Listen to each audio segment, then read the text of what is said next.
Hi students, ఎవరైతే RRB, ALB, ALP, JEE, CBT 1కి prepare అవుతున్నారో వాళ్ళ కోసం జనరల్ సైన్స్లోని బయాలజీ నుండి కొన్ని ప్రీవియస్లీ ఆస్క్డ్ క్వశ్చన్స్ అనేవి మనం ఈరోజు క్లాస్లో డిస్కషన్ చేద్దాం.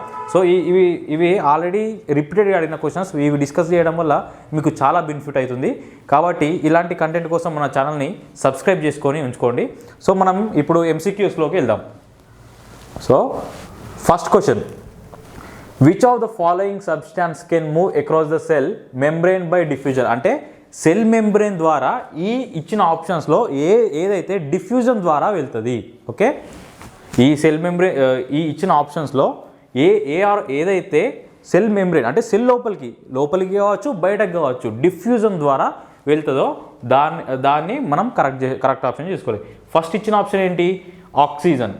ఓకే, ఫస్ట్ ఇచ్చిన ఆప్షన్ ఏమో oxygen. Next nucleic acid, proteins, starch. So first మనం ఇది ఆన్సర్ చేయాలంటే మనకు డిఫ్యూజన్ అంటే ఏదో తెలిసి ఉండాలి. ఓకే, డిఫ్యూజన్ అంటే ఏంటి? First movement of the substance across the membrane లోపల నుండి బయటకు కానీ, బయట నుండి లోపలికి కానీ సబ్స్టాన్స్ అనేది మూవ్ అవుతుంది. ఎట్లా? From higher concentration gradient to lower concentration gradient. Higher concentration నుండి లోవర్ కాన్సన్ట్రేషన్కి వెళ్ళేదే ఈ diffusion. Okay, so oxygen, nucleic acid, proteins and starch. So the correct answer is oxygen. Okay, correct answer అనేది oxygen. ఎందుకు? Oxygen అనేది small molecule. Okay, అది cell membrane నుండి ఈజీగా pass అవ్వగలదు. Okay, ఎప్పుడైతే మన సెల్ లోపల కార్బన్ డైఆక్సైడ్ బాగుంటుందో హయ్యర్ కాన్సన్ట్రేషన్ ఉన్నది. ఓకే, అప్పుడు ఈ కాన్సన్ట్రేషన్ గ్రేడియంట్ ద్వారా ఆ మూమెంట్ అనేది ఎక్స్చేంజ్ అవుతుంది. ఓకే, మనం ఏమనుకున్నాం? హయ్యర్ కాన్సన్ట్రేషన్ నుండి లోవర్ కాన్సన్ట్రేషన్కి వెళ్తుంది. ఓకే, సో ఈ హయ్యర్ కాన్సన్ట్రేషన్ నుండి లోవర్ కాన్సన్ట్రేషన్కి వెళ్ళేది ఏది? ఆక్సిజన్. మన సెల్స్ లోపల కార్బన్ డైఆక్సైడ్ అనేది బాగున్నదనుకో బయటకు వెళ్ళిపోతుంది. ఓకే, ఆక్సిజన్ అనేది బయట బాగుంటుంది కాబట్టి సెల్ లోపలికి వచ్చేస్తుంది. So this is the correct answer. మరి న్యూక్లిక్ యాసిడ్ కూడా వెళ్తుంది. న్యూక్లిక్ యాసిడ్ ఎందుకు కరెక్ట్ ఆప్షన్ కాదు? ఎందుకంటే this is the charged particle. Nucleic acid అనేది ఒక charged particle. So cell membrane చుట్టూ generally charged particles and large molecules అనేవి మూవ్ అవ్వవు. అవి మూవ్ అవ్వాలంటే వాటికి స్పెషలైజ్డ్ ప్రోటీన్స్ అవ్వాలి, ట్రాన్స్పోర్ట్ ప్రోటీన్స్ అంటారు. ఓకే, ఈ న్యూక్లిక్ యాసిడ్ అనేది ఈ సెల్ మెంబ్రెయిన్ ద్వారా ఈ డిఫ్యూజన్ ద్వారా వెళ్ళదు. ఓకే, వెళ్తుంది by the help of proteins. వాటిని మనం ట్రాన్స్పోర్ట్ ప్రోటీన్స్ అంటాము. ఓకే, జనరల్ న్యూక్లిక్ యాసిడ్ అయితే బయటకు వెళ్ళదు. ఓకే, బట్ ప్రోటీన్స్ అనేవి మూవ్ అవుతాయి. సెల్ లోపల నుండి బయటకి మూవ్ అవుతాయి. ఎట్లా మూవ్ అవుతాయి అంటే with the help of proteins. ఆ సెల్ మెంబ్రెయిన్లో ఒక స్పెషలైజ్డ్ ట్రాన్స్పోర్ట్ ప్రోటీన్స్ ఉంటాయి. అది కూడా ఫెసిలిటేట్ చేస్తాయి. ఓకే, ఈ ప్రోటీన్స్ మూవ్మెంట్ని ఫెసిలిటేట్ చేస్తాయి, ఎనర్జీ కన్జ్యూమ్ చేసుకొని ట్రాన్స్పోర్ట్ చేస్తాయి. ఓకే, స్టార్చ్ ఇది large molecule and starch is also a large molecule. చెప్పాను కదా ఇంతకుముందే, లార్జ్ మాలిక్యూల్స్ అనేవి సెల్ మెంబ్రెయిన్ నుండి పాస్ అవ్వవు. Only smaller molecules can pass through the cell membrane. So the correct answer is oxygen. Right, next.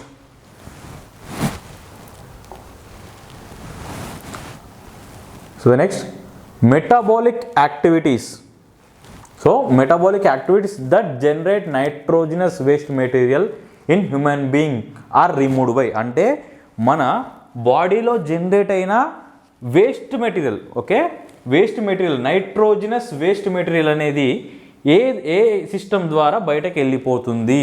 Okay, metabolic activities అంటే ఏంది? మన సెల్స్లో జరిగే కంటిన్యూస్ రియాక్షన్స్. ఏం రియాక్షన్స్? మనం తిన్న న్యూట్రియన్స్ నుండి ఎనర్జీని ఫామ్ చేసే రియాక్షన్స్. ఓకే, వాటిని మనం మెటబాలిక్ యాక్టివిటీస్ అంటాం. ఈ మెటబాలిక్ యాక్టివిటీస్ అనేవి ఎప్పుడు జరుగుతూనే ఉంటాయి మన సెల్స్లో.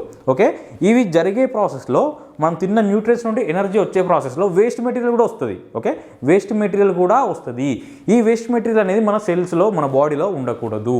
అది బయటకు పంపించేయాలి. ఆ బయటకు పంపించే ప్రాసెస్ చేసే సిస్టమ్ ఏది అని that is the question. Okay, ఇచ్చిన ఆప్షన్స్ ఏంటి? Vascular system, excretory system, circulatory system and respiratory system.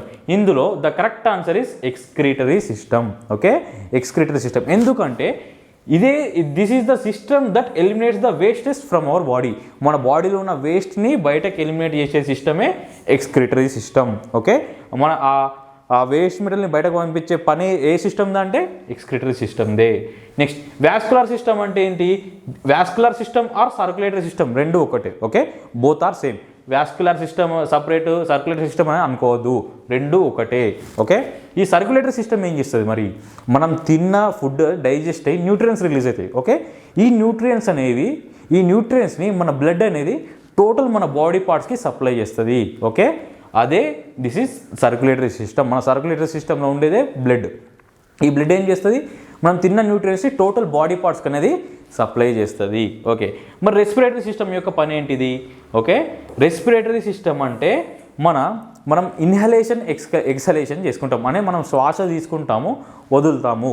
Okay, ఇదే రెస్పిరేటరీ సిస్టమ్. అంటే మనం గాలి పీల్చుకోవడం, గాలిని వదిలేయడం, దీన్నే మనం రెస్పిరేటరీ సిస్టమ్ అంటాము. ఓకే, మన బాడీకి, మన లోపల సెల్స్కి ఆక్సిజన్ అనేది అవసరం. ఆక్సిజన్ అనేది మనం పీల్చుకుంటాం, తీసుకునే గాలి లోపల ఆక్సిజన్ ఉంటుంది. లంగ్స్లో ఈ ఆక్సిజన్ అనేది బ్లడ్లోకి వెళ్ళిపోతుంది, బ్లడ్ నుండి సెల్స్కి వెళ్ళిపోతుంది. మళ్ళీ సెల్స్లో ఫామ్ అయిన వేస్ట్ కార్బన్ డైఆక్సైడ్ అనేది రిటర్న్ లంగ్స్కి వచ్చేసి లంగ్స్ నుండి బయటకు వచ్చేస్తుంది. ఓకే, ఇది రెస్పిరేటరీ సిస్టమ్. ఓకే, ఇప్పుడు metabolic activities that generate nitrogenous waste material in human being are removed by, అంటే the correct answer is excretory system. Right, next క్వశ్చన్కి వెళ్ళిపోదాం. సో మీకు జస్ట్ క్వశ్చన్ ఇచ్చి ఆన్సర్ చూస్ చేసుకోవడమే కాకుండా ఇలాంటి క్వశ్చన్స్ కూడా అడిగే ఛాన్సెస్ చాలా ఉంటాయి. ఏంటి అంటే వాళ్ళకు 2 స్టేట్మెంట్ ఇస్తారు. ఓకే, 2 స్టేట్మెంట్ ఇచ్చి ఒక స్టేట్మెంట్ కరెక్టా, ఒక నెక్స్ట్ స్టేట్మెంట్ కరెక్టా అని, ఈ స్టేట్మెంట్స్ కరెక్టా కాదా అనే మిమ్మల్ని అడుగుతారు. అప్పుడు ఈ స్టేట్మెంట్ కరెక్టా కాదా అనేది మీకు క్లారిటీగా తెలిసి ఉండాలి. ఓకే, సో మనం చూద్దాం. First statement, testosterone brings about changes in the appearance seen in boys at the time of puberty. Okay, this is assertion 1. Okay, ఇది ఒక statement. Okay, next, progesterone brings about changes in the appearance seen in boys at the time of puberty. Same statement, కాకపోతే hormone అనేది change చేశాడు. Okay, hormone అనేది change చేశాడు. So మీరు ఇది answer చేయాలంటే మీకు టెస్టోస్టిరాన్ ప్రొజెస్టిరాన్ అంటే ఏందో తెలియాలి. ఓకే, ఫస్ట్ టెస్టోస్టిరాన్ అంటే ఇది hormone, it is a hormone. Progesterone కూడా ఒక హార్మోనే, progesterone is also a hormone. But ఈ రెండిట్లో డిఫరెన్స్ అయింది. టెస్టోస్టిరాన్ అనేది మేల్ హార్మోన్. ఓకే, టెస్టోస్టిరాన్ అనేది మేల్ హార్మోన్. ఓకే, టెస్టిస్లో ప్రొడ్యూస్ అవుతుంది. ఓకే, టెస్టోస్టిరాన్ అనేది మేల్ హార్మోన్. మరి ప్రొజెస్టెరాన్ వచ్చేది దిస్ ఈజ్ ఫీమేల్ హార్మోన్. ఇదేంటి, ఫీమేల్ హార్మోన్. ఈ ప్రొజెస్టెరాన్ని ప్రొడ్యూస్ చేసేది ఓవా. ఓకే, ఓవరీస్ అనేది ఈ ప్రొజెస్టెరాన్ని ప్రొడ్యూస్ చేస్తుంది. టెస్టిస్ అనేది ఈ టెస్టోస్టెరాన్ని ప్రొడ్యూస్ చేస్తుంది. దీన్ని మేల్ హార్మోన్ అని కూడా అంటాము, ఎందుకంటే ఇది మేల్స్లో ప్రొడ్యూస్ అవుతుంది కాబట్టి మేల్ హార్మోన్ అంటాం. ఇది ఫీమేల్ హార్మోన్ అంటాం, ఎందుకు, ఇది ఫీమేల్స్లో ప్రొడ్యూస్ అవుతుంది. ఓకే, ఈ టెస్టోస్టెరాన్ అనేది ఏం చేస్తుంది మరి మేల్స్లో ఇప్పుడు వాళ్ళు ప్యూబర్టీ అంటే వాళ్ళకు అడల్ట్స్ అయ్యేసరికి వాళ్ళకు బియర్డ్ గ్రో అవుతుంది. ఓకే, బియర్డ్ గ్రో అవుతుంది, వాళ్ళ వాయిస్ అనేది డీప్ అవుతుంది, మస్కుల్ అనేది పెరుగుతుంది, వాళ్ళ బోన్ స్ట్రెంత్ కూడా పెరుగుతుంది due to this testosterone hormone. కాబట్టి testosterone brings about changes in the appearance seen in boys at the time of puberty. Okay, ఈ స్టేట్మెంట్ అనేది కరెక్ట్. ఎందుకు, బాయ్స్ అనేది వాళ్ళు అడల్ట్స్ వచ్చేసరికి వాళ్ళు చిన్న ఉన్నప్పుడు వాళ్ళకు బియర్డ్ ఉండదు. ఓకే, ముస్టాచ్ ఉండదు, మీసం ఉండదు, బియర్డ్ కూడా ఉండదు. వాళ్ళ వాయిస్ అనేది హై పిచ్ వాయిస్ ఉంటుంది. ఓకే, బట్ అడల్ట్స్ అయ్యేసరికి లో పిచ్ వాయిస్ అనేది డీపెన్ అవుతుంది. ఓకే, సో ఈ చేంజెస్ అనేవి ఎవరిలో అబ్జర్వ్ అవుతున్నాయి, boys. Okay, at the time of puberty అంటే అడల్సెన్స్ ఏజ్ అన్నట్టు. ఓకే, నెక్స్ట్ స్టేట్మెంట్ ఏంటి, progesterone brings about the changes in appearance seen in boys at the time of puberty. So this is the wrong statement, ఎందుకంటే progesterone ఫీమేల్స్లో ఉంటుంది. ఈ changes ప్రొజెస్టెరాన్స్ వల్ల ఫీమేల్స్లో changes జరుగుతుంది. మరి ప్రొజెస్టెరాన్ ఫంక్షన్ ఏంటంటే ఫీమేల్స్లో మెన్స్ట్రల్ సైకిల్ని రెగ్యులేట్ చేస్తుంది. ఓకే, మెన్స్ట్రల్ సైకిల్ని రెగ్యులేట్ చేస్తుంది అంటే గర్ల్స్కి ఇన్ జనరల్గా మంత్లీ సైకిల్ ఉంటుంది. ఓకే, మంత్లీ సైకిల్ అనేది ఉంటుంది, అదేంటి మెన్స్ట్రల్ సైకిల్ అంటాం. ఓకే, దాన్నే మెన్స్ట్రల్ సైకిల్ అంటాం. ఈ మెన్స్ట్రల్ సైకిల్ అంటే వాళ్ళకు ఎవ్రీ మంత్ పీరియడ్స్ రావడం, మరి అదే నెక్స్ట్ మంత్ కంటిన్యూ అవ్వడం, దీన్ని ఈ సైక్లికల్ చేంజెస్ అనే దాన్ని మనం మెన్స్ట్రల్ సైకిల్ అంటాము. Okay, because of this progesterone this cycle is regulated. Right, so ఈ స్టేట్మెంట్ కరెక్ట్ అవుతుంది ఎప్పుడు, ఈ బాయ్స్ ప్లేస్లో గర్ల్స్ అనిస్తే this statement is correct. But ఈ ప్రొజెస్టెరాన్ అనేది బాయ్స్లో ఉండదు కాబట్టి this statement is wrong. Okay, ఈ స్టేట్మెంట్ ఎప్పుడు కరెక్ట్ అవుతుంది? ఈ బాయ్స్ ప్లేస్లో గర్ల్స్ అని ఇస్తే మాత్రం అప్పుడు కరెక్ట్ అవుతుంది. So statement 1 is correct, statement 2 is wrong. ఆప్షన్స్లో ఉందా చూద్దాం. So both statements are false, no. Both statements are true, no. Statement B is true but A is false. B is not true, A is true. Statement A is true, B is false. Right. Option 4 is the correct answer. Okay, option 4 is the correct answer. ఇలాంటివి వచ్చినప్పుడు మీరు ఇలా analyse చేసుకోవాలి. మీకు ఇలా కాకుండా ఇంకో విధంగా కూడా అడిగే ఛాన్సెస్ ఉంటాయి. ఏంటి, ఇక్కడ ఒక అజర్షన్ ఇస్తాడు, ఇక్కడ ఒక రీజన్ ఇస్తాడు. సో ఈ అజర్షన్కి ఈ రీజన్ అనేది కరెక్ట్గా సూట్ అయిందా లేదా అనేది ఈ ఆప్షన్లో ఇస్తాడు. Because both assertion and reason are true అని ఇస్తాడు. Both assertion is correct but reason is true అని ఇస్తాడు. Both assertion and reason are false అని ఇస్తాడు. Assertion is false but reason is true అని కూడా ఇచ్చే ఛాన్సెస్ చాలా ఉంటాయి. ఓకే, సో మీరు ఇలాంటి క్వశ్చన్స్ కూడా బాగా స్ట్రెస్ చేసి చూడాలి. Next question. So in female reproductive organ of flower the swollen bottom part is dash and middle elongated part is dash and the terminal part that may be sticky is stigma. అంటే వీడు ఏమడుగుతున్నాడు, female reproductive అంటే ఫ్లవర్లో female part ఉంటుంది, male part ఉంటుంది. Okay, ఇప్పుడు ఏమైంది, flower is having female part as well as male part. అందులో so మనం స్ట్రక్చర్ తీసుకుందాం ఒకటి.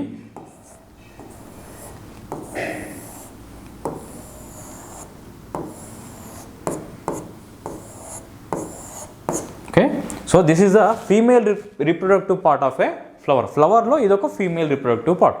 ఓకే, ఇవి మనం ఆ పెటల్స్, సెపల్స్, స్టామెన్ అవన్నీ సపరేట్ చేసుకుంటే మనకు వచ్చేది ఫీమేల్ రిప్రొడక్టివ్ పార్ట్. సో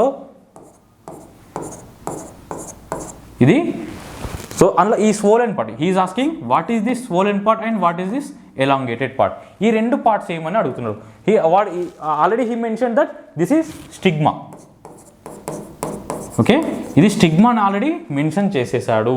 మనకు కావాల్సింది ఏంటి, ఈ స్టైల్ అండ్ సో ఈ elongated part and this swollen part, ఇవేంటి అనేది మనకు కావాలి. ఓకే, ఇచ్చిన ఆప్షన్ ఏంటి, style ovary, ovary style, bud style, zygote, pollen tube. So మన కరెక్ట్ ఆన్సర్ ఏంటంటే, సో ఈ ఎలాంగేటెడ్ పార్ట్ని we call it as style. Okay, ఈ ఎలాంగేటెడ్ పార్ట్ని మనం స్టైల్ అంటాము. ఈ స్వోలెన్ పార్ట్ని ఓవరీ. ఓకే, ఈ swollen part is ovary. And ఇందులో ఉన్న చిన్న వాటిని ఓవ్యూల్స్ అంటాము. Okay, so this is the female reproductive part of a flower. Okay, so ఇచ్చిన ఆప్షన్ ఏంటి, if the female reproductive organ of flower the swollen bottom part is dash. The swollen part ఏంటి, ovary. అంటే ఈ స్పేస్లో ఏమి ఉండాలి, ovary. Okay, middle elongated part ఏమనుకున్నాం, style. ఇక్కడ స్టైల్. సో ఇవి రెండు ఉన్న ఆప్షన్ ఏంటి చూస్ చేసుకోవాలి. Style ovary, no. Ovary style, this is the correct answer. Bud style ఇది కాదు, జైగోట్ పోలెన్ ట్యూబ్ కూడా కాదు. ఓకే, ఇప్పుడు ఒక్కొక్క దాని గురించి డీటెయిల్గా చూద్దాం. ఒక స్టైల్ అంటే ఏంది, ఓవర్ అంటే ఏంది మనం చూసుకున్నాం. Okay, ovary style. నౌ ఇది స్టైల్, ఇది ఓవరీ. మరి బడ్ అంటే ఏంది, మనకు ట్రీస్ పైన ఇట్లా స్లైట్లీ అటు ఒక అవుట్ బల్జ్ అయిన కొన్ని ప్రాసెస్ ఉంటాయి, వాటిని మనం బడ్స్ అంటారు. ఈ బడ్స్ నుండి ఏమొస్తుంది, ఈ బడ్స్ నుండి ఐదర్ ఫ్లవర్స్ ఆర్ లీవ్స్ అనేవి డెవలప్ అవుతాయి. ఓకే, స్లైట్లీ ఎలివేట్ అవుతాయి స్టెమ్ నుండి. సో వీటి నుండి ఏమొస్తాయి, ఐదర్ ఫ్లవర్స్ అన్న రావచ్చు ఆర్ లీవ్స్ అన్న డెవలప్ అవ్వచ్చు. జైగోట్ అంటే ఏంటి మరి, జైగోట్ అంటే ఎప్పుడైతే ఒక మేల్ గ్యామెట్ ఇంకొక ఫీమేల్ గ్యామెట్ ఫ్యూజ్ అవుతాయో అప్పుడు ఫామ్ అయ్యేదే ఈ zygote. Right. Next pollen tube అంటే ఎప్పుడైతే ఒక పోలెన్ గ్రెయిన్స్ అంటే these are male gametes. Pollen grains అంటే మేల్ గ్యామెట్స్ ఎప్పుడైతే వచ్చి స్టిగ్మా మీద పడతాయో, స్టిగ్మా అనేది స్టిక్కీ సబ్స్టెన్స్ కదా, ఈ పోలెన్ గ్రెయిన్స్ అనేవి వచ్చి ఇక్కడ పడగానే అతుక్కుపోతాయి. ఓకే, ఎందుకంటే స్టిగ్మా అనేది ఇది స్టిక్కీ సబ్స్టెన్స్. రైట్. సో ఇక్కడ నుండి ఒక ట్యూబ్ డెవలప్ అయ్యి అది ఈ ఓవరీలోకి వెళ్ళిపోతుంది. ఎందుకు డెవలప్ అవుతుంది అంటే ఈ పోలెన్ గ్రెయిన్స్లో ఉన్న మేల్ గ్యామెట్స్ని ఈ ట్యూబ్ అనేది ఓవరీలో ఉన్న ఓవ్యూల్స్ వరకు తీసుకుపోతుంది, ఓవం వరకు తీసుకుపోతుంది. This is about question. So ఇదే మనము డయాగ్రామెటిక్ వ్యూలో చూద్దాం. ఓకే.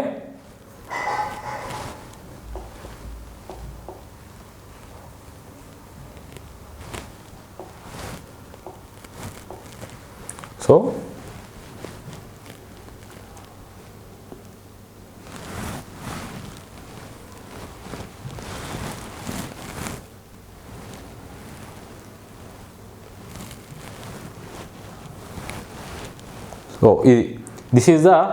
ఇది ఒక ఫ్లవర్లోని this is the pistil structure. Pistil అంటే it is a female reproductive structure. Okay, female reproductive structure this is the pistil. ఇది ఇక్కడ స్టిగ్మా, దిస్ ఈజ్ ఎలాంగేటెడ్ అనేది స్టైల్. ఓకే, ఇక్కడ పోలెన్ పడ్డ తర్వాత ఫామ్ అయ్యేదే ఈ పోలెన్ ట్యూబ్, రైట్. నెక్స్ట్ ఈ ఎలాంగేటెడ్ దాన్ని ఏమన్నా మనం ఓవరీ. ఇందులో ఉన్న లోబ్యూల్స్ని ఏమన్నాం ఓవ్యూల్స్, రైట్.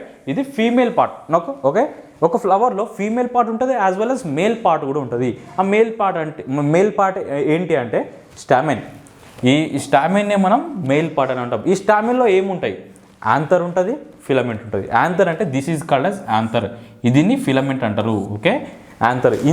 ఈ యాంథర్లోనే మనకు పోలెన్ గ్రెయిన్స్ అనేవి ఉంటాయి. ఎప్పుడైతే యాంథర్ ఓపెన్ అయిపోతుందో అప్పుడు పోలెన్ గ్రెయిన్స్ అనేవి బయటకు వచ్చేస్తాయి. ఓకే, బయటకు వచ్చేసి ఐదర్ బై విండ్ కావచ్చు, బై ఇన్సెక్ట్స్ కావచ్చు, బై దేనివల్ల అయినా కావచ్చు. ఈ పోలెన్ రిలీజ్ అయిన పోలెన్ వచ్చి ఈ స్టిగ్మా మీద పడిపోతుంది. అప్పుడు ఈ స్టిగ్మా నుండి పోలెన్ ట్యూబ్ అనేది ఇలా ఫామ్ అయ్యి ఓవరీలోకి వచ్చేస్తుంది. Okay, right.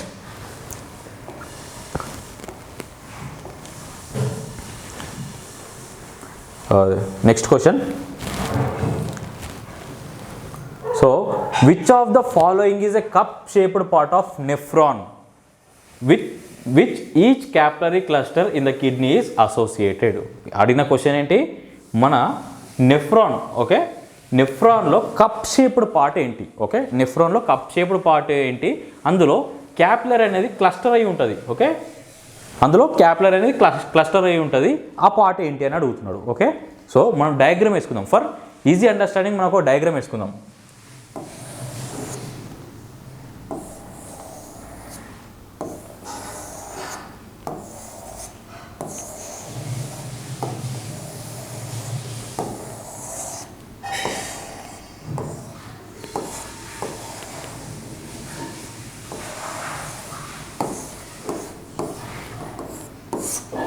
సో ఇది ఒక నెఫ్రాన్ స్ట్రక్చర్, ఒక రఫ్ డయాగ్రామ్. ఓకే, ఈ కప్ షేప్డ్ పార్ట్ని ఏమంటామని అడుగుతున్నాడు.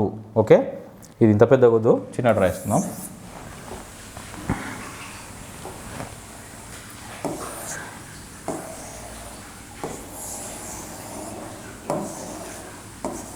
సో ఒక నెఫ్రాన్, ఇది స్ట్రక్చర్ ఆఫ్ నెఫ్రాన్, ఒక నెఫ్రాన్ యొక్క స్ట్రక్చర్. ఓకే, ఇట్లాంటి నెఫ్రాన్స్ ఒక కిడ్నీలో 1 to 1.5 మిలియన్ ఉంటాయి.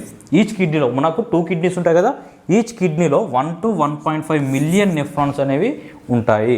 సో ఈ నెఫ్రాన్స్లో ఈ కప్ షేప్డ్ స్ట్రక్చర్ ఏంటి అనేది మన క్వశ్చన్. ఓకే, ఈ కప్ షేప్డ్ స్ట్రక్చర్ని మనం బౌమెన్స్ క్యాప్సూల్ అంటాం.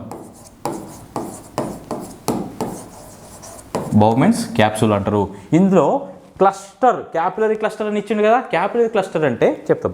సో మన బ్లడ్ వెజిల్స్ అనేవి కిడ్నీస్లోకి ఎంటర్ అవుతుంది కదా, అందులో ఒక బ్లడ్ వెజిల్ ఎంటర్ అవుతుంది. ఎంటర్ అయ్యి ఇందులో ఒక క్లస్టర్ రూపంలో ఇట్లా కాయిల్ అయ్యి ఎగ్జిట్ అయిపోతుంది. ఓకే, ఈ ఎంటర్ అయ్యేదాన్ని అఫరెంట్ ఆర్టరియోల్ అంటాం. ఓకే, ఎంటర్ అయ్యేదాన్ని అఫరెంట్ ఆర్టరియోల్, ఎగ్జిట్ అయ్యేదాన్ని ఇఫరెంట్ ఆర్టరియోల్ అంటాము.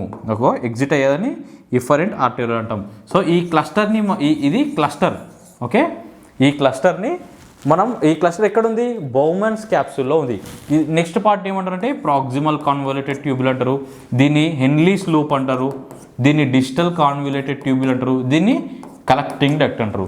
ఇది మన నెఫ్రాన్లో ఉండే పార్ట్స్ అన్నట్టు. ఓకే, నెఫ్రాన్లో ఉండే పార్ట్స్. ఈచ్ పార్ట్లో రీఅబ్జర్ప్షన్ జరుగుతుంది.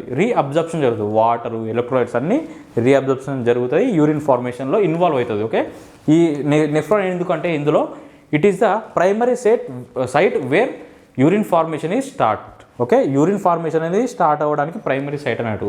సో ఇది ప్రైమరీ సైట్. సో దీన్ని మనం మాల్ఫీజియన్ బాడీ అని కూడా అంటాం. ఓకే, ఈ బౌమెన్స్ క్యాప్సూల్ ప్లస్ ఈ క్లస్టర్ని మనం గ్లోమరులస్ అంటాం. We call it as glomerulus అంటాం. వీటిని టుగెదర్ కలిపిస్తే మనం మాల్ఫీజియన్ బాడీ అంటారు. నెఫ్రాన్ అనేది it is the structure and function unit of kidney where urine is form. Okay, ఈ కప్ షేప్డ్ సబ్స్టాన్స్ ఏంది? It is Bowman's capsule. So question ఏంటి? Which of the following is the cup shaped part of the nephron with which each capillary cluster in the kidney is associated? The correct answer ఏంటి? Bowman's capsule. So ఇచ్చాడు ఆప్షన్స్లో proximal convoluted tubule, no. Bowman's capsule it is the correct answer. ఇచ్చిన digital convoluted tubule. Next glomerulus. Okay, ఇది proximal convoluted tubule ఏంటి, digital convoluted tubule ఏంటి, glomerulus అంటే ఏంటి already మనం డిస్క్రైబ్ చేసాం. ఈ క్లస్టర్ ఆఫ్ క్యాపిలరీ నెట్వర్కే మనం గ్లోమరులస్ అంటాము. సో బౌమన్స్ క్యాప్సూల్ నుండి నెక్స్ట్ వెళ్ళే పార్టే proximal convoluted tubule. Next proximal convoluted tubule నుండి హెన్లీస్ లూప్ అరేంజ్ అవుతుంది. హెన్లీస్ లూప్ నుండి తర్వాత పార్ట్ ఏంది? Digital convoluted tubule. దాని తర్వాత కలెక్టింగ్ డక్ట్. ఓకే, దీన్ని కూడా మనం ఒక ఇమేజ్ రూపంలో చూద్దాం. ఓకే,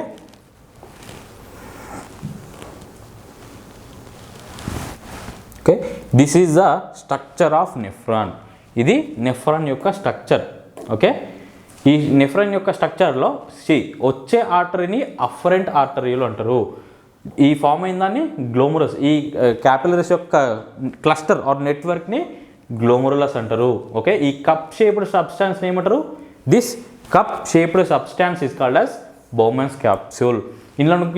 ఇళ్ళకి వచ్చిన ఆర్టరీ మళ్ళీ వెళ్ళిపోతుంది, దాన్ని ఏమంటాం మనం? ఇఫరెంట్ ఆర్టరియోల్ అంటాము.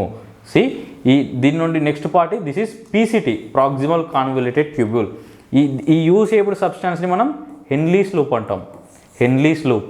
Okay, Henle's loop or loop of Henle అని కూడా అంటాము.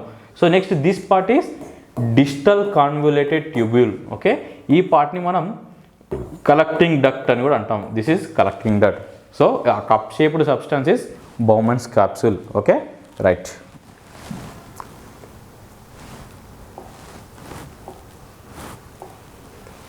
So let us go to the next question. So dash moves water and minerals obtained from the soil, while dash transports products of photosynthesis from the leaves where they are synthesized to other parts of the plant. అంటే వీడు ఏమంటున్నాడు అంటే question ఏమని అడుగుతున్నాడు? So ఏ part ప్లాంట్లో ఉన్న ఏ part అయితే water and మినరల్స్ని soil నుండి తీసుకొని ప్లాంట్ యొక్క అదర్ పార్ట్స్కి ట్రాన్స్పోర్ట్ చేస్తుంది. ఓకే, ఆ పార్ట్ ఏంటిది? ఇంకో క్వశ్చన్ కూడా ఏమడిగిండు? సో ట్రాన్స్పోర్ట్ మన ప్లాంట్ యొక్క డిఫరెంట్ పార్ట్స్ ఆర్ లీవ్స్ కానీ ఏ పార్ట్స్లోనైనా ప్రొడ్యూస్ అయిన ఫుడ్ ఎట్లా ప్రొడ్యూస్ అవుతుంది? By photosynthesis. ఫోటోసింథసిస్ ద్వారా ప్రొడ్యూస్ అయిన ఫుడ్ ఏ పార్ట్ ద్వారా ఆ పార్ట్ నుండి వేరే పార్ట్స్కి ట్రావెల్ అవుతుంది. Okay, so while transports products of photosynthesis from the leaves where they are synthesised to other plant. Generally photosynthesise అనేది ఎక్కడ జరుగుతుంది? లీవ్స్లో జరుగుతుంది. ఓకే, ఈ లీవ్స్ నుండి ప్రొడ్యూస్ అయిన ఫుడ్ని వేరే పార్ట్స్కి తీసుకెళ్ళే ఆ ఆర్గన్ ఏంటి ఆర్ ఆ పార్ట్ ఏంటి? Okay, so the correct answer ఏంటి? ఇక్కడ జైలం. ఇక్కడ జైలం. ఓకే, జైలం అనేది ఏం చేస్తుందంటే రూట్స్ నుండి, జనరల్లీ రూట్స్ ఏం చేస్తాయి? సాయిల్ నుండి మినరల్స్, వాటర్ అన్నీ అబ్జర్వ్ చేసుకుంటాయి. ఓకే, ఈ అబ్జర్వ్ అయిన సాయిల్ అండ్ మినరల్స్ అనేవి ఈ జైలం ద్వారా, ఓకే, ఈ జైలం ద్వారా టోటల్ ప్లాంట్ బాడీస్కి స్ప్రెడ్ అంటే తీసుకెళ్తుంది. ఈ జైలం యొక్క పని ఏంటి? It carries the water and minerals from the soil to the total plant body. ప్లాంట్లో ఉన్న ప్రతి ఒక్క పార్ట్కి వాటర్ అండ్ మినరల్స్కి తీసుకొచ్చేదే ఈ జైలం. ఓకే, నెక్స్ట్ ఈ dash transports products of photosynthesis from the leaves where they are synthesised to the other parts అంటే correct answer is phloem. Okay, phloem. ఈ జైలం అండ్ ఫ్లోయంని మనం టుగెదర్గా వాస్కులార్ బండిల్స్ అని కూడా అంటాం. Vascular bundles or vascular tissue అని కూడా అంటాం. Okay, vascular bundles or vascular tissue అని అంటాం. ఎగ్జాక్ట్గా మిడిల్లో ఉంటుంది ఇది. ఓకే, మిడిల్లో ఉంటుంది. జైలం అయితే వాటర్ అండ్ మినరల్స్ని ట్రాన్స్పోర్ట్ చేస్తుంది. ఫ్లోయం అయితే ఫుడ్ మెటీరియల్. ఓకే, ఫ్లోయం అయితే ఫుడ్ మెటీరియల్ ట్రాన్స్పోర్ట్ చేస్తుంది. సో ఆప్షన్స్లో ఈ కరెక్ట్ ఆన్సర్ ఇచ్చిండ్రా చూద్దాం. ఫస్ట్ అయితే జైలం ఉండాలి, తర్వాత అయితే ఫ్లోయం ఉండాలి. So collenchyma and parenchyma, no, this is wrong answer. Phloem, xylem. So order అనేది రాంగ్ ఉంది. ఓకే, 2 ఉన్నాయి బట్ ఆర్డర్ అనేది రాంగ్ ఉంది. ఫస్ట్ దాంట్లో మనకు కరెక్ట్ ఆన్సర్ ఏంది xylem. Okay, this is also not the correct answer. Parenchyma and collenchyma కూడా కాదు. Next the last option is xylem and phloem. ఇది కరెక్ట్ ఆర్డర్లో ఉంది. సో మిమ్మల్ని కన్ఫ్యూజ్ చేయడానికి సో కరెక్ట్ ఆప్షన్స్ని తికమక చేసి కూడా ఇస్తాడు. ఓకే, అప్పుడు మీరు కన్ఫ్యూజ్ అవ్వకుండా కరెక్ట్ ఇలాంటి బ్లాంక్స్లో ఇట్లా ఫిల్ చేసుకుంటే మీకు ఈజీగా ఉంటుంది. So the correct answer is xylem and phloem. మరి what is the function of this collenchyma and parenchyma? ప్లాంట్లో వీటి ఫంక్షన్ ఏంది? ఓకే, ప్యారెన్కైమా అంటే ఇక్కడే మెయిన్ ప్రైమరీ ఫోటోసింథసిస్ జరిగేది ఈ ప్యారెన్కైమా సెల్స్లోనే. ప్లస్ ఈ ప్యారెన్కైమా ఏం చేస్తుంది అంటే ఇట్ ఆల్సో స్టోర్స్ వాటర్ని స్టోర్ చేసుకుంటుంది, ఫుడ్ని స్టార్చ్ని స్టోర్ చేసుకుంటుంది, as well as tissue repair కూడా చేస్తుంది. It also plays an important role in tissue repair. అంటే మనకే కాకుండా చెట్టుకు కూడా దెబ్బ తగులుతాయి. ఓకే, ఆ చెట్టుకి వూండ్ ఆ దెబ్బ తగిలిన ప్లేస్లో హీల్ చేసేదే ఈ parenchyma. Okay, next collenchyma. What is this collenchyma? Collenchyma అంటే ఏంటి? సో మన ప్లాంట్లో చాలా ఇది young leaves, okay, young leaves and young stems ఉంటాయి కదా, వాటికి ఫ్లెక్సిబిలిటీ, స్ట్రెంగ్త్, ఎలాస్టిసిటీని ప్రొవైడ్ చేసేదే ఈ కోలెన్కైమా. ఓకే, ఏం చేస్తుంది? ఫ్లెక్సిబిలిటీ, ఎలాస్టిసిటీ అండ్ స్ట్రెంగ్త్ని యంగ్ లీవ్స్ అంటే అప్పుడప్పుడే డెవలప్ అయ్యే లీవ్స్కి, అప్పుడప్పుడే డెవలప్ అయ్యే స్టెమ్స్కి ప్రొడ్యూస్ చేసేదే ఈ కోలెన్కైమా. నెక్స్ట్ ఈ జైలం ఫ్లోయం అయితే వాస్కులర్ బండిల్స్. వాటి పని ఏందో ఇప్పుడే డిస్కస్ చేసినాం. జైలం అయితే వాటర్ అండ్ మినరల్స్ని రూట్స్ నుండి, సాయిల్ నుండి ప్లాంట్ పార్ట్స్కి సప్లై చేస్తుంది. ఫ్లోయం అయితే లీవ్స్లో ప్రొడ్యూస్ అయిన ఫుడ్ని టోటల్ ప్లాంట్కి సప్లై చేస్తుంది. Okay, let us go to next question. Are you clear with this? Right. Next, which nervous system is responsible for carrying motor and sensory information? Okay, nervous system lo which one is responsible for carrying sensory and motor information? Okay, ఇది తెలవాలంటే మీకు nervous system గురించి idea ఉండాలి. Okay, మనకు general ఒక nervous system గురించి ఒక brief idea మీకు ఇస్తాను చూడండి. ఫస్ట్ నర్వస్ సిస్టమ్ అనేది మనకు 2 టైప్స్ ఉంటుంది, central nervous system and peripheral nervous system. Okay, central nervous సిస్టంలో బ్రెయిన్ ఉంటుంది ప్లస్ స్పైనల్ కార్డ్ కూడా ఉంటుంది. Brain and spinal cord form together కలిపితే సెంట్రల్ నర్వస్ సిస్టమ్ అంటారు.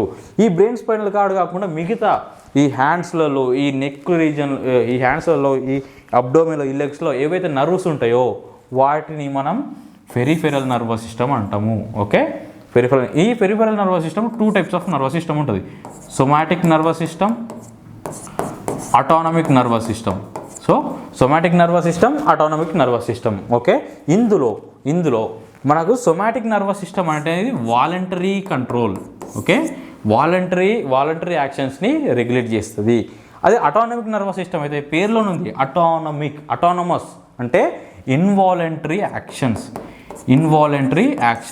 ఓకే, అంటే మన స్పృహలో లేకుండా, మన కాన్షియస్లో లేని యాక్షన్స్ని చేసేదే అటానమస్ నర్వస్ సిస్టమ్. మన కాన్షియస్లో ఉండి చేసేది సొమాటిక్ నర్వస్ సిస్టమ్. సో ఇప్పుడు which nervous system is responsible for carrying motor and sensory information? Motor and sensory information, ఇది గుర్తుపెట్టుకోండి. సెన్సరీ అంటే ఏంటి? మనకు ఏదైనా జరిగినా, ఓకే, ఇన్ కేస్ మనం ఇక్కడ మన హ్యాండ్ పైన ఒక హాట్ వాటర్ పడ్డా అప్పుడు జస్ట్ యాక్టివేట్ అయ్యేది సెన్సరీ న్యూరాన్స్. ఓకే, సెన్సరీ న్యూరాన్స్ని అఫరెంట్ న్యూరాన్స్ అని కూడా అంటాము. ఈ సెన్సరీ న్యూరాన్స్ ఏం చేస్తాయంటే, సో ఇక్కడ మనకు హాట్ వాటర్ పడ్డాయన్న ఇన్ఫర్మేషన్ని బ్రెయిన్కి క్యారీ చేస్తాయి, అంటే సెంట్రల్ నర్వస్ సిస్టంలోని బ్రెయిన్కి క్యారీ చేస్తాయి. అప్పుడు బ్రెయిన్ అనేది ప్రాసెస్ చేస్తుంది. ఓకే, ఇక్కడ వాటర్ పడ్డాయా, అయితే నువ్వు ఇమ్మీడియట్గా అక్కడ నుండి నీ చేతిని తీసేయి అని మోటార్ న్యూరాన్స్ ద్వారా అదే ప్లేస్కి ఇన్ఫర్మేషన్ అనేది బ్రెయిన్ పంపిస్తుంది. ఓకే, మోటార్ న్యూరాన్స్ ద్వారా నువ్వు అక్కడ నుండి చేతి తీసేయి, నీకు పెయిన్ వస్తుంది అనే ఇన్ఫర్మేషన్ బ్రెయిన్ అనేది ఆ రీజన్కి మోటార్ న్యూరాన్స్ ద్వారా పంపుతుంది. సో అప్పుడు మనం ఏం చేస్తాం, ఇమ్మీడియట్గా తీసేస్తాం. అప్పుడు అంటే ఇది మన కంట్రోల్లో ఉంది కదా. Okay, it is under our control, so it comes under somatic nervous system. Okay, so which nervous system is responsible for carrying motor and sensory information అంటే ఇది మన కంట్రోల్లో జరుగుతుంది కాబట్టి సెన్సరీ నర్వస్ సిస్టమ్ కిందకి వస్తుంది. ఆప్షన్స్లో ఉందా? సో సొమాటిక్ ఫస్ట్ వన్ ఇది somatic nervous system, autonomous nervous system. So దేని కిందకి వస్తున్నది? Somatic nervous system. The first option itself is correct. Autonomic nervous system మన కంట్రోల్లో లేకుండా జరిగేది. లైక్ డైజెషన్ అనేది మనం తిన్న తర్వాత దానికే జరిగిపోతుంది. ఓకే, ఇది నెక్స్ట్ అఫరెంట్. ఇంతకుముందే చదువుకున్నాం బౌమెన్స్ క్యాప్సూల్